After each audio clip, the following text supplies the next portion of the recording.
नमस्कार, इंसाफ की आवाज में आप सभी दर्शकों का स्वागत है। आइए देखते हैं इस वक्त की खबर। टाटा आर्चरी अकादमी के 25वीं वर्षगांठ के मौके पर केंद्रीय मंत्री सह इंडियन आर्चरी एसोसिएशन के अध्यक्ष अर्जुन मुंडा जमशेदपुर के जेआरडी टाटा स्पोर्ट्स कॉम्प्लेक्स पहुंचे, जहां उन्होंने टाटा स्टील द्वारा आर्चरी को बढ़ावा देने को लेकर किए जा रहे प्रयासों की सराहना की।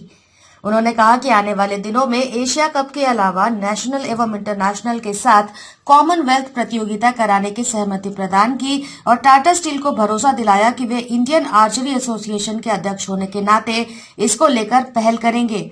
वहीं उन्होंने यहां प्रशिक्षण प्राप्त कर रहे आर्चरों को शुभकामनाएं देते हुए बेहतर भविष्य की कामना की। श्री मुंडा ने बताया कि एसोसिएशन लगातार प्रयास कर रहा है कि गाँव में छिपे प्रतिभा को आगे कैसे लाए। झारखंड में आर्चरी के क्षेत्र में असीम संभावनाएं हैं। उन्होंने इसको बढ़ावा देने के लिए अपने मंत्रालय से भी सहयोग दिए जाने का भरोसा दिलाया। ऑल इंडिया आर्चरी एसोसिएशन का ये उद्देश्य है कि हम सुदूरवर्ती गांव से ऐसे मेधावी खिलाड़ियों को परख कर सामने लाए जिससे कि उस गांव की विशेषता और जो छुपी हुई प्रतिभा है वो दुनिया के सामने आए।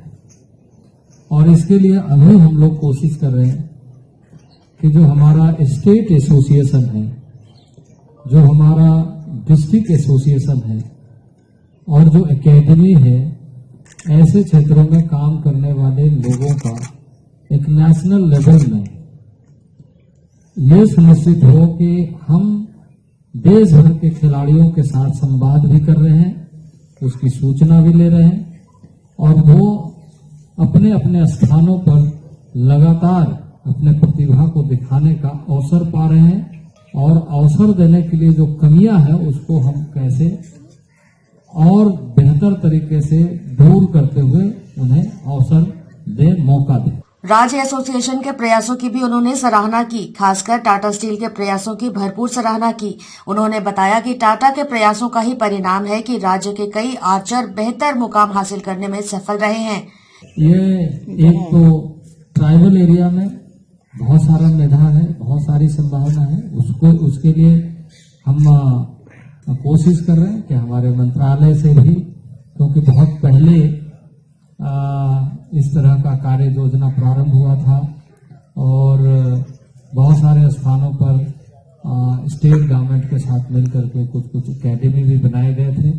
उससे अच्छे परफॉर्मेंस भी हुए हैं और उसको और अधिक तराशने की और उसमें लोगों को जोड़ने की आवश्यकता है। स्टेट एसोसिएशन के माध्यम से हम लोगों की कोशिश है, लगातार हम संवाद करते रहते हैं कि हमारे जो स्टेट एसोसिएशन है वो अच्छे ढंग से खिलाड़ियों को सामने लेकर के आए और हम नेशनल लेवल में, इंटरनेशनल लेवल में उसको इंट्रोड्यूस करें। देखिए, अब कोशिशें कामयाब होती है, कोशिश करना चाहिए। अब हम जो कमियां हैं उसको गिनती करके नहीं, बल्कि हम अपने कॉन्फिडेंस लेवल को बढ़ा करके जो एक प्लेयर को जो कॉन्फिडेंस चाहिए उसमें क्या कमी है उसका एनालिसिस करके अगला मेडल हम कैसा जीते ये हमें सुनिश्चित करना चाहिए। अब नया समय आ रहा है, नए खिलाड़ी हैं, नए तरीके से, और हमें अपने खिलाड़ियों पर विश्वास करना चाहिए और खिलाड़ियों को अपना कॉन्फिडेंस बना करके रखना चाहिए।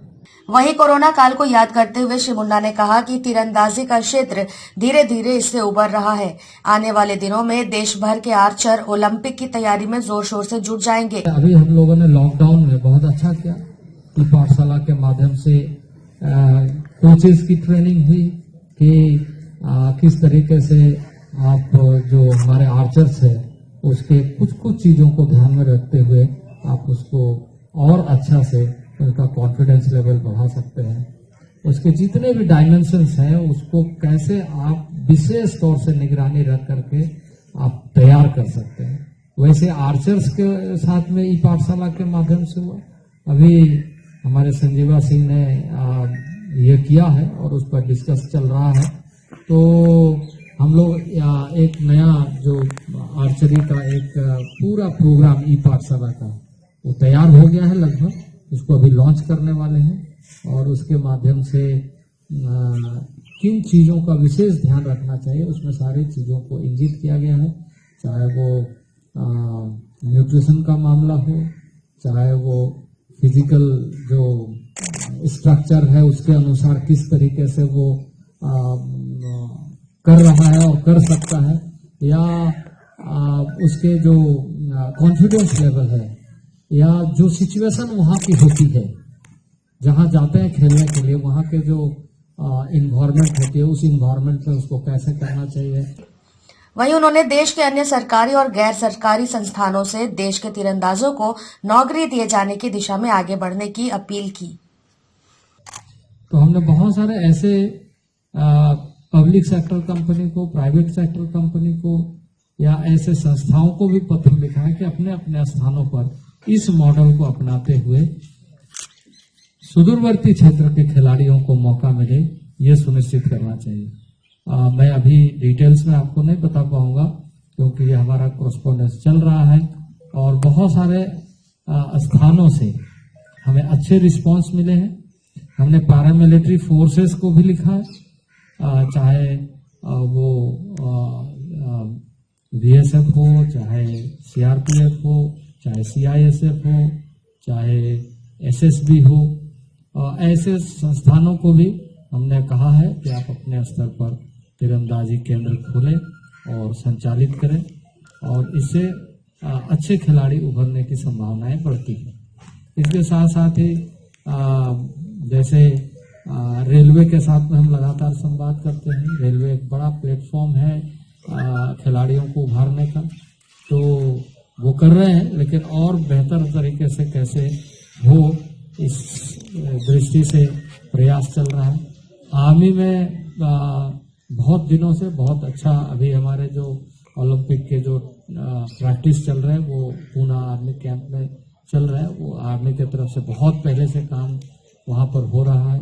तो इस तरीके से देश के विभिन्न स्तरों पर विभिन्न जगहों में जो संभावना है, नॉर्थ ईस्ट में जो संभावना है, उससे कोशिश किया जा रहा है कि ज्यादा से ज्यादा लोग इससे जुड़े। यह सहज तरीके से जोड़ने का एक माध्यम है। देखिए, इससे कुछ फॉर्मेलिटी है, वो फॉर्मेलिटी सारे पूरा हो जाने के बाद में, जैसे मैंने कहा कि जैसे जब एशिया कप की बात होगी तो उसके जो वर्ल्ड आर्चरी एसोसिएशन है वहां से कंसल्ट करना है, उसको एडवांस प्रोग्राम देना है। फिर बहुत सारे कंट्री लगे रहते हैं इन सारे चीजों के लिए कि हमारे कंट्री में होना चाहिए।